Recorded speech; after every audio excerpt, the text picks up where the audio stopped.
कहते हैं भगवान हर किसी को बराबर बनाता है, पर इंसान ही फर्क कर देता है, किसी को बेटी बनाकर, किसी को सौतेली बेटी बनाकर।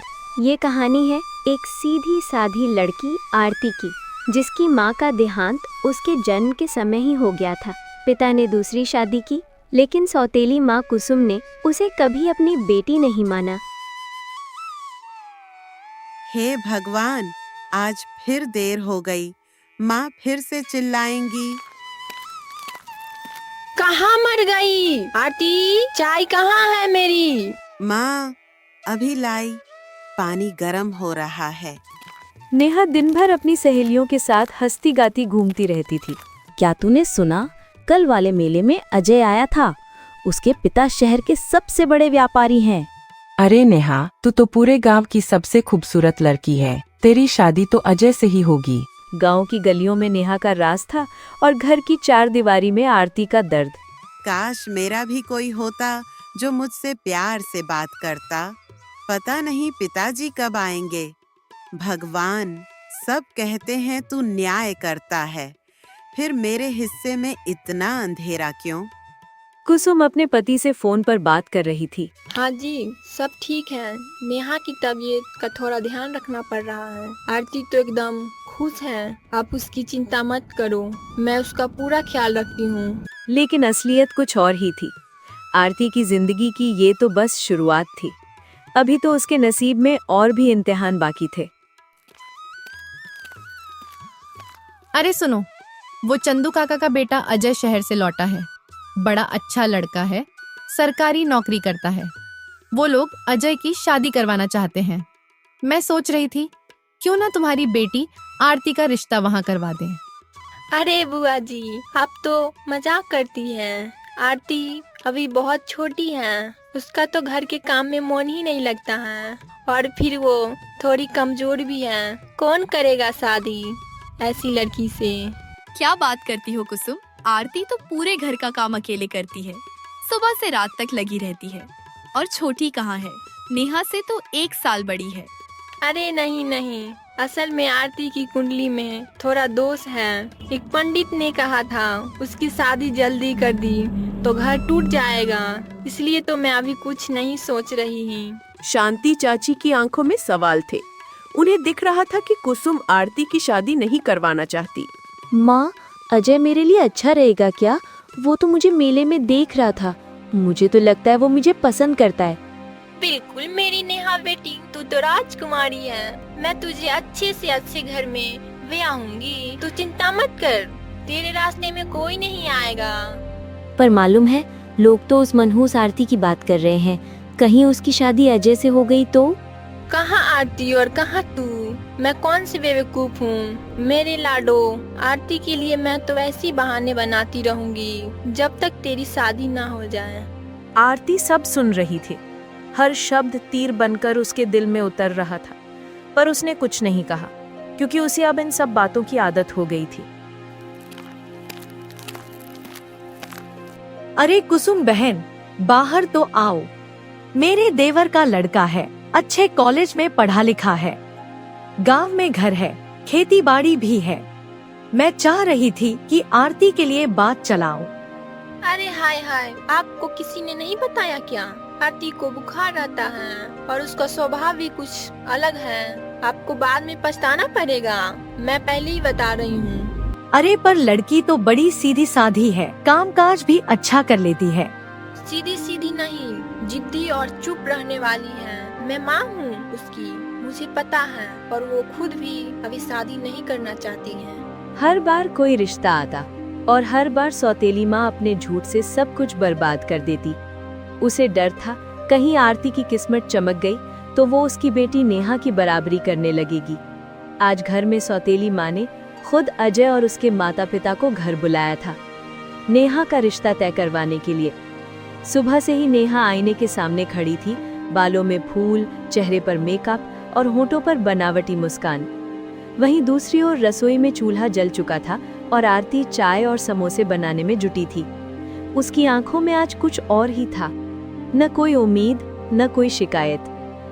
आज आरती बस खुश थी कि सब ठीक से हो जाए। पहर होते ही अजय और उसके माता पिता कुसुम के घर पहुंचे। आइए आइए, स्वागत है आपका। बहुत दिन से सोच रही थी आप लोगों से मिलने की। ये मेरी प्यारी बेटियां है नेहा। नमस्ते। अरे वाह, आपकी बेटी के हाथों में बहुत स्वाद है। ये समोसे तो वाकई बहुत स्वादिष्ट हैं। इतने अच्छे समोसे तो मैंने शहर में भी नहीं खाए। बिटिया बताओ ना, ये समोसे कैसे बनाए तुमने? वो मैंने तो बस। अजय की नजर रसोई में खड़ी चुपचाप काम करती आरती पर पड़ी। एक नजर में अजय को आरती की सादगी पसंद आ गई। उसके चेहरे पर थकावट थी, पर आंखों में सच्चाई और अपनापन।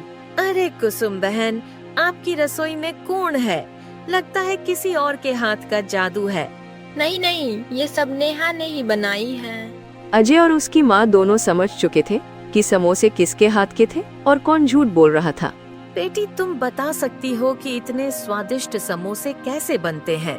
जी, मैं बता रही हूँ। इसमें बस थोड़ा आलू, प्याज और नमक मसाला डालिए और बन जाती है।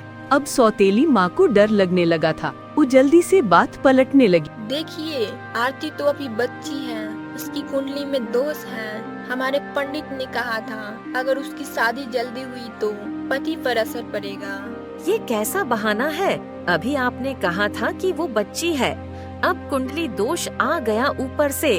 आपका ये झूठ कि समोसे नेहा ने बनाया है। अगर आपकी बेटी को समोसे बनाना नहीं आता है तो उसमें कोई बुराई नहीं है, पर झूठ बोलना ठीक नहीं है। देखिए, सीधी सीधी बात है, आरती मेरी सगी बेटी नहीं है। मैं उसकी शादी की जिम्मेदारी नहीं ले सकती।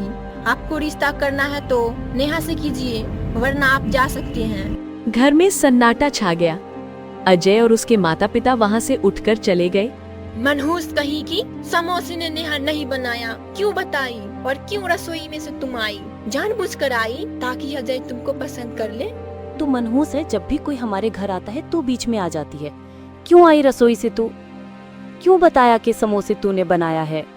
कुसुम के शब्द जैसे आरती के दिल में तीर बनकर धंस गए। माँ, मुझे माफ कर दीजिए। मुझे नहीं पता था कि पहले से समोसे बनाने की विधि पूछेगी। चुप, जुबान चलाती है। तुझे तो खाना नहीं देना चाहिए। भगवान ही जाने क्या पाप किया था मैंने जो तू मेरी किस्मत में आई। तूने अच्छा नहीं किया। मेरी बेटी का रिश्ता तोड़कर मैं तेरी जिंदगी बर्बाद कर दूंगी। अगली सुबह आरती के पिता का फोन आया। उनको कहा, माफ करना, इस साल मुझे छुट्टी नहीं मिल पाएगी। मैं अगले साल आऊंगा। आरती और रानी का ख्याल रखना। ये सुनकर सौतेली माँ के चेहरे पर मुस्कान खिल गई। अब देख, तेरी बापू साल भर नहीं आएंगे, तू समझ रही है ना? और अब मैं वही करूंगी जो तेरे और मेरे लिए ठीक है। तो माँ, अब देर क्यों? आरती को जल्दी घर से बाहर निकाल। उसे घर में राखे रहेंगे तो हर रिश्ता बर्बाद कर देगी। उसे शाम नेहा की कुछ शातिर सहेलियां घर आईं। इस बार हंसी मजाक के लिए नहीं, बल्कि एक गहरी साजिश को अंजाम देने के लिए। हमारे गांव में कोई ऐसा लड़का है जो बहुत गरीब हो, जिससे कोई शादी कर ले तो उसकी जिंदगी बर्बाद हो जाएगी। हाँ, रघु है ना जो बहुत गरीब है। उसकी माँ हमेशा बीमार रहती है। उसके खेत भी गिरवी पड़े है। वैसे क्या करना है? बस उससे आरती की शादी करवानी है। तू मनूस, मुझसे तो कुछ बोल नहीं पाएगी। और उसके पिताजी भी 1 साल तक घर नहीं आने वाले। अरे पर इतना बड़ा धोखा उसके पिताजी को मालूम पड़ गया तो? हम धोखा नहीं कर रहे हैं, बल्कि उसकी जिंदगी बना रहे हैं। अगली सुबह कुसुम ने मोहन के साथ आरती की जबरन शादी करा दी। आरती भी अपनी किस्मत के आगे मजबूर थी। छोटे से मिट्टी के मकान, तूती खाट और बीमार माँ के साथ रहने लगी। देखो आरती, मैं जानता हूँ ये शादी तुम्हारी मर्जी से नहीं हुई। मैं भी कुछ कमाता नहीं हूँ, खेत भी कर्ज में डूबे हैं, पर मैं जल्दी ही काम ढूंढ लूंगा। इतना कहकर मोहन अपने दोस्त के दुकान से कुछ सब्जियां उधार लाया ताकि आज के खाने का बंदोबस्त हो जाए। आरती थोड़ी सी सब्जी से भी बहुत अच्छा खाना पका लेती थी। मोहन मन ही मन सोच रहा है, वाकई आरती बहुत समझदार और काबिल है। उधर नेहा की शादी एक रईस व्यापारी से बड़े धूमधाम से कर दी गई। सौतेली माँ कुसुम को अब राहत मिली थी। आरती अब उस झोपड़ी में चली गई और नेहा की जिंदगी रोशन हो गई। लेकिन असली खुशी आरती के नए घर में थी। माँ, हमारे पास अब अच्छे पैसे आने लगे हैं, क्यों न हम नया घर खरीद लें और कर्ज भी चुका दें। मोहन और उसकी माँ दोनों खुश थे। आरती ने खेतों में मेहनत करके और सब्जियां उगाकर घर का खर्च संभालना शुरू किया। आरती ने नेहा और कुसुम को अपने घर प्यार से बुलाया। उसकी मेहमान नवाजी और अपनापन देखकर कुसुम को एहसास हुआ कि आरती कितनी अच्छी और नेकदिल है। आरती, मुझे माफ कर दो बेटी। मैंने तुझ पर बचपन से अत्याचार किया। तेरी शादी जानबूझकर गरीब लड़के से करवा दी। मुझे माफ कर दो। कोई बात नहीं माँ, जो हुआ भले ही गलत था, लेकिन अब हम सब साथ हैं। आरती ने नफरत के बदले प्यार दिखाया। उसने कुसुम और नेहा दोनों को माफ कर दिया। मोहन ने नेहा के पति की मदद की, घर और खेत वापस छुड़वाए और सभी की जिंदगी ठीक हो गई। आज जाकर हमें आरती की कदर समझ आई। उसकी अच्छाई और नेक दिल होने के कारण ही हमारी मदद हो पाई।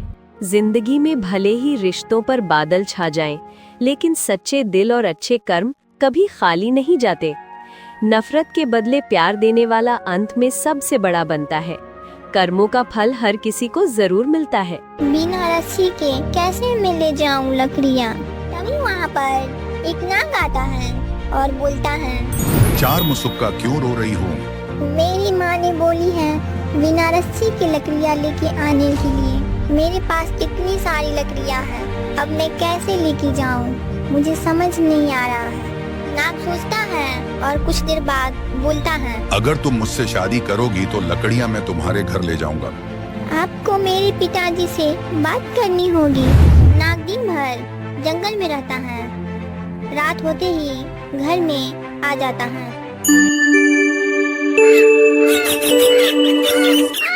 एक गांव में भोला नाम का एक व्यक्ति रहता है, जिसको दो पत्नी रहती है, लक्ष्मी और सुगनी। लक्ष्मी की एक बेटी होती है जिसका नाम चार मुसुक्का होता है। लक्ष्मी बीमार रहती है, जिस कारण से उसकी मृत्यु हो जाती है। चार मुसुक्का को पालन पोषण भोला की दूसरी पत्नी सुगनी करती है। सुगनी को भी एक बेटी होती है जिसका नाम तीन मुसुक्का होता है। भोला की दूसरी पत्नी अपनी बेटी को ज्यादा प्यार करती थी, उसे अच्छा अच्छा खाना देती थी और चार मुसुक्का को सही खाना नहीं देती थी। उससे हमेशा काम करवाती थी और अपनी बेटी को तीन मुसुक्का को घर में रखती थी। सुगनी बोलती है, चार मुसुक्का बकरी चराने जाओ, दिन भर बैठी रहती हो, नहीं तो आज खाना नहीं मिलेगा। हाँ माँ, जा रही हूँ। चार मुसुक्का बकरी ले लेती है और जंगल की ओर चली जाती है। तीन मुसुक्का और चार मुसुक्का के लिए सूखा वासी रोटी लेके जाती है। चार मुसुक्का तीन मुसुक्का के हाथ से रोटी ले लेती है और रोने लगती है और बोलती है, आज मेरी भी माँ जिंदा होती, मुझे भी अच्छा खाना देती, मैं भी घर में रहती। चार मुसुक्का रो रही थी, तभी वहाँ पर बूढ़ी माँ आती है और बोलती है, क्या हुआ बेटी, क्यों रो रही हो? क्या बताए बूढ़ी माँ, मुझे खाने पीने में बहुत दिक्कत होती है। ये लो बेटी, तुम ये खाओ। बूढ़ी माँ चार मुसुक्का को काजू किशमिश देकर चली जाती थी और चार मुसुक्का वही खाती थी। कुछ समय बाद चार मुसुक्का और तीन मुसुक्का दोनों बड़ी हो जाती हैं। भोला और सुगनी आपस में बात करती हैं, दोनों बेटी के शादी के लिए। सुन रही हो सुगनी, अब दोनों बेटियों को शादी कर देना चाहिए, क्या बोलती हो तुम? हाँ जी, मैं भी यही सोच रहा। भोला तीन मुसुक्का के लिए लड़का देखने गया था। सुगनी चार मुसुक्का को बोलती है, जाके जंगल से लकड़ियाँ लेके आओ बिना रस्सी के। चार मुसुक्का जंगल जाती है और लकड़ी इकट्ठा करने के बाद रो रही थी, बिना रस्सी के कैसे मैं ले जाऊं लकड़ियाँ? तभी वहाँ पर एक नाग आता है और बोलता है, चार मुसुक्का क्यों रो रही हो? मेरी माँ ने बोली है बिना रस्सी के लकड़ियाँ लेके आने के लिए। मेरे पास इतनी सारी लकड़ियाँ हैं, अब मैं कैसे लेके जाऊँ? मुझे समझ नहीं आ रहा है। नाग सोचता है और कुछ देर बाद बोलता है, अगर तुम मुझसे शादी करोगी तो लकड़ियां मैं तुम्हारे घर ले जाऊंगा। आपको मेरे पिताजी से बात करनी होगी। तुम मेरे सिर पर लकड़ियां रख देना, मैं सो रहा हूँ। नाग और चार मुसुक्का लकड़ियाँ लेकर घर आता है। नाग लकड़ियाँ द्वार पर रख देता है और जाके पलंग पर बैठ जाता है। बेटी क्या लेके आए हो? पिताजी, माँ बोली थी बिना रस्सी के लकड़ियाँ लाने को। मैं बिना रस्सी को इतनी लकड़ियाँ कैसे लाती? फिर वहाँ पर नाग आया और मुझसे बोला, शादी करोगी? फिर मैं ये लकड़ियाँ लेके जाऊंगा। क्या? कहाँ है नाग? कमरे में पलंग के ऊपर बैठा है। मैं चार मुसुक्का से शादी करना चाहता हूँ। भोला कुछ देर सोचता है और अपनी पत्नी सुगनी से पूछता है, सुन रही हो सुगनी? नाग बोल रहा है चार मुसुक्का से शादी करेगा। सुगनी मन में सोचती है, कब मर जाए, मेरा माथा पे बोझ बनी हुई है। हाँ जी, करवा दीजिए ना, सही रहेगा। दोनों बेटी को एक दिन शादी करवा देता है। दोनों अपनी अपनी ससुराल चली गईं। कुछ दिन बाद तीन मुसुक्का को अपनी ससुराल में सास दिक्कत देने लगी और भोला चार मुसुक्का के घर जाता है। भोला दिखता है चार मुसुक्का तो बहुत खुश है। भोला घर जाता है और अपनी पत्नी सुगनी से बोलता है, सुन रही हो सुगनी? तीन मुसुक्का को तो हमने अच्छे घर में शादी किया था, लेकिन वो बहुत तकलीफ में है। और चार मुसुक्का को तो नाग से शादी करवाया था, तो वो बहुत खुश है। दोनों सोचने लगते हैं, कैसे हो रहा है। नाग दिन भर जंगल में रहता है। रात होते ही घर में आ जाता है और दोनों पति पत्नी आपस में बात करते थे। नाग की माँ रात को बहू को बात करते सुनकर सोचने लगती है कि मेरी बहू रात को किससे बात कर रही है। सुबह होते ही, बहू, तुम रात में किससे बात करती हो? माँ जी, आपके बेटे से बात करती हूँ। मैं तो अपने बेटे को कभी बात करते नहीं देखा। मैं तो भगवान से प्रार्थना करती हूँ कि मेरा बेटा इंसान के रूप में आ जाए। जैसे ही रात होती है, नाग घर के अंदर आता है और सो जाता है। चार मुसुक्का देखती है कि नाग सो गया, तो चार मुसुक्का अपनी सास को जाके बोलती है, माँ जी, अपने बेटे को देख लीजिए। नाग की माँ देखी तो उसकी आंखों में खुशी के आंसू आ गए। तभी चार मुसुक्का के पिताजी आते हैं, उसके सास से बोलता है, चार मुसुक्का को अब विदा कर दीजिए, बहुत दिन हो गया है उसे घर गया। चार मुसुक्का और नाग के पिता के साथ घर जाता है। चार मुसुक्का की माँ जब नाग को देखता है तो सोचने लगती है कि ये इंसान कैसे हो गया। 2 दिन बाद नाग अपने घर आ जाता है। चार मुसुक्का की माँ ने चार मुसुक्का को बगुला का मांस खिला देती है और चार मुसुक्का मांस खाते ही बगुला बन जाती है और आसमान में उड़ जाती है। कुछ दिन बाद नाग घर आता है। चार मुसुक्का को अब विदा कर दीजिए। दोनों बहन का चेहरा एक दूसरे से मिलता जुलता था, इसलिए सुगनी अपनी छोटी बेटी तीन मुसुक्का को नाग के साथ विदा कर देती है। नाग की गांव में एक गरीब व्यक्ति था जो रोज मंदिर जाता, भगवान से प्रार्थना करता, भगवान को बोलता है, भगवान मेरी प्रार्थना सुनो, मुझे भी खाने को दो। ऐसा बोलकर वह घर की ओर लौटता है। दिखता है कि पेड़ पर एक बगुला बैठा है और वह बोलता है, 4 मुसुक्का डाढ़े डाढ़े 3 मुसुक्का कोरा, ऐसा पति भूल पड़ा साली को सुलाया कोरा। इतना बोलकर बगुला उड़ जाता है और पेड़ से सोना चांदी गिरने लगता है। सोना चांदी वह गरीब आदमी उठा लेता है और घर के तरफ वापस लौट जाता है और वह बहुत धनी व्यक्ति बन जाता है। एक दिन गांव में एक भिखारी आता है। भिखारी गरीब के घर जाता है तो उसे भीख में सोना मिलता है। वही भिखारी नाग के घर जाता है तो उसे भीख में सिक्के दिया जाता है। भिखारी बोलता है, क्या नाग महाराज, एक गरीब का घर गया तो सोने का सिक्का दिया, आप इतना धनी हो कि एक सिक्का दे रहे हो? तुमको कौन दिया है सोना, मुझे भी बताओ, मैं भी तो देखूं कौन है। भिखारी नाग को गरीब के घर लेके जाता है। तुम लोगों के पास इतना सोना कहाँ से आया है? नाग महाराज मंदिर के पास एक पेड़ पर बगुला बोलता है, 4 मुसुक्का डारे डारे 3 मुसुक्का कोरा, ऐसा पति भूल पारा साली को सुलाया कोरा। इतना बोलकर उड़ता है बगुला कि पेड़ से सोना चांदी गिर जाता है। नाग ये सुनकर घर वापस आ जाता है और नाग उसी पेड़ के पास एक लकड़ी लेके जाता है। 4 मुसुक्का डाढ़े डाढ़े 3 मुसुक्का कोरा, ऐसा पति भूल पड़ा साली को सुलाया कोरा।